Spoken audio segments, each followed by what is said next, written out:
Today I'll be talking about railroad grade crossings or railway grade crossings. These are here to keep you safe. Well, number 1. Number 2, a railroad crossing is also known as a level crossing or grade crossing. A point on a roadway where a railroad track intersects which a road or pathway allows vehicles and pedestrians to cross the tracks. Here's an overview of railroad crossings. Types of railroad crossings: passage crossings. These crossings have no active warning devices and are relatively slow on passing signage, such as crossbuck signs, railroad crossings, pavement markings, and sometimes stop signs. Drivers and pedestrians are responsible for stopping, look, and listen for approaching trains before crossing active crossings. Active crossings are equipped with warning devices that are activated when a train is approaching. These devices include flashing lights and bells and crossing gates that lower to block the roadway when a train is nearby. Active crossings provide additional warning to drivers and pedestrians to stop, wait for the train to pass. Safety precautions. Drivers and pedestrians should always approach a railroad crossing with caution, obeying traffic signs and warning devices. When approaching a passive crossing, drivers should slow down, look both ways for approaching trains, and listen for train horns or bells. At an active train crossing, pedestrians must come to a complete stop when warning devices are activated. Wait for the train to pass and ensure that there are no other trains approaching from other directions. Regulation and laws. Railroad crossings are regulated by various federal, states, and local authorities to ensure safety and complete with traffic laws. Drivers and pedestrians are required to obey a law or a warning. Signals and devices at railroad crossings fail to do so sometimes can result in traffic violations and fines. Maintenance and upkeep. Railroad companies are responsible for maintaining and inspecting railroad crossings to ensure that devices are functioning correctly and that crossings are safe for use.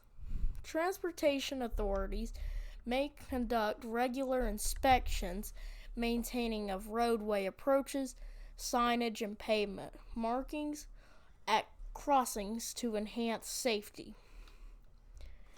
Because here's one thing, is that these are a constant fight for maintenance forces. Number 5, education and awareness.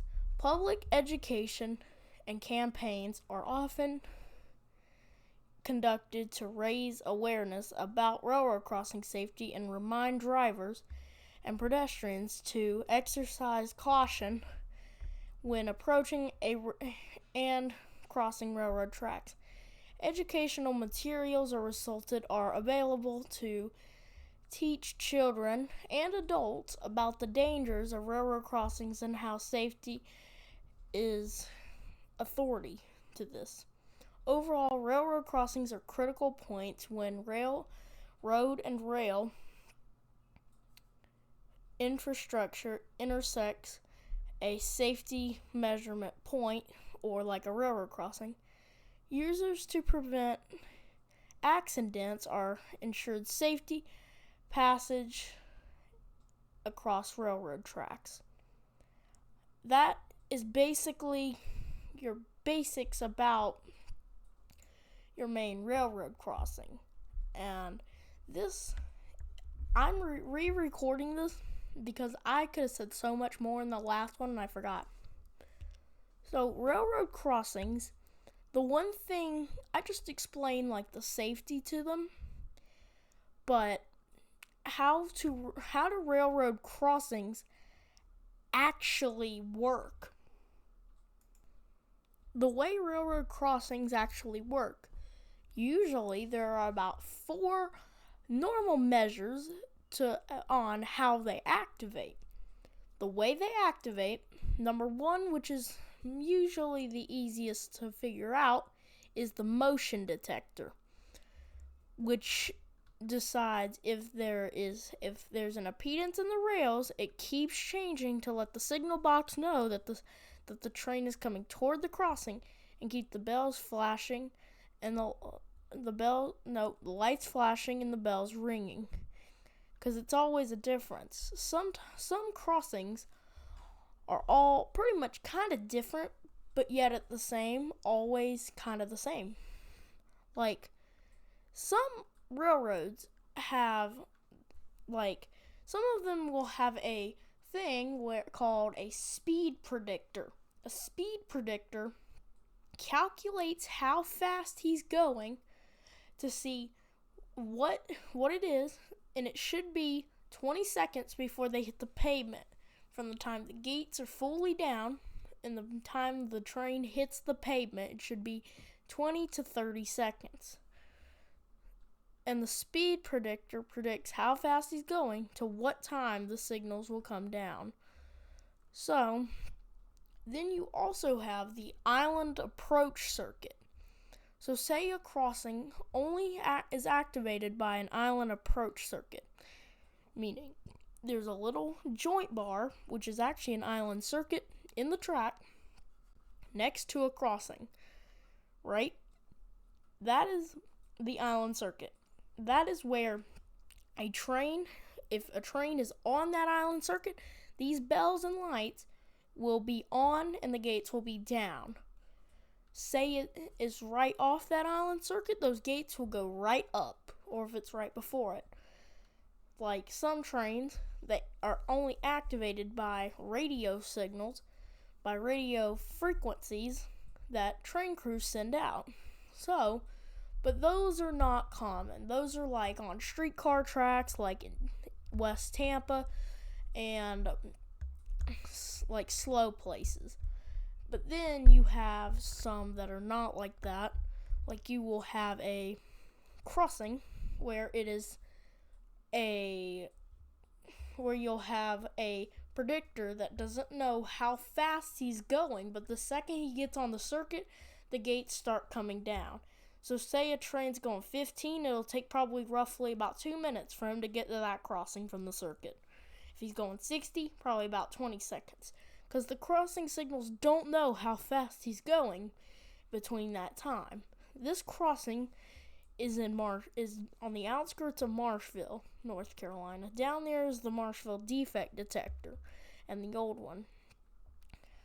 Some of these have older functions, like this crossing, which you can clearly tell that's a little bit older. But in the rails, there's impedance for the motion detector to notice. And how does the crossing signals know to activate? How do these predictors and detectors and circuits and all these stuff that activate them know? Well, there's a relay case. The relay case is off to the right. That usually see down there, right there behind that crossing gate arm, is the relay case. In there, if there's a breakage in the current in the rail, if the current is short, it'll activate the signals, because there's something on that circuit, the way the wheels and axles shunt the two rails, to cause the approach circuit to start working. But the second the relay case is connected again, it shuts off the signals completely. That's the way it works. So if there is a 430-pound locomotive that's cutting a circuit, it'll automatically activate these crossing signals. And the second that is gone and they're at least 1,500 feet away from that crossing, or depends on what the circuit is or what the subdivision is, those signals will start shutting off. The gates will come up, the lights turn off, and the bells stop ringing. All the bells are normally, they ring till the gate is completely down. Some of them ring the whole time until the gate goes up, or they only ring when the gate is moving. It's weird. But it's the way the signals work is how this happens. So, there's also, on these signals, for the railroad safety, there are these little boards, crossing identification numbers. That is the CSX dot tag right there on a crossing at the milepost 292. Some bungalows, like that one to the left, are older, and some crossings are older. But that still means that they still have the exact same protection, right? Yes. This crossing in particular does not have the island approach circuit because this crossing has a motion detector within about 2,200 feet away. 20 seconds. Well, it depends on. It is just motion. Usually all these newer crossings have speed and motion detectors. I'm pretty sure this one might have a speed predictor. And also, if I say a speed detector, it's speed predictor. But you also have the overall being, you just have to trust these things. Sometimes you can't. Like, here's the thing. If there's a power outage, these gates will automatically fall. It's a safety function, and it also is gravity. So these gates, if there's a power outage, these gates will automatically just fall down. Sometimes it's just that crossing. Sometimes it could be just the railway or just power lines nearby. It really depends, but that is basically what you need to know about railroad crossing safety, how they activate, and what activates them. I'll see you guys in another video. Also, sorry for not posting much. I know I haven't posted in a while, but this video is a new video of one I already made. I think I already said that, but see you guys in the next one. Make sure you hit the like button, subscribe, and maybe comment. See you guys in the next one. Goodbye.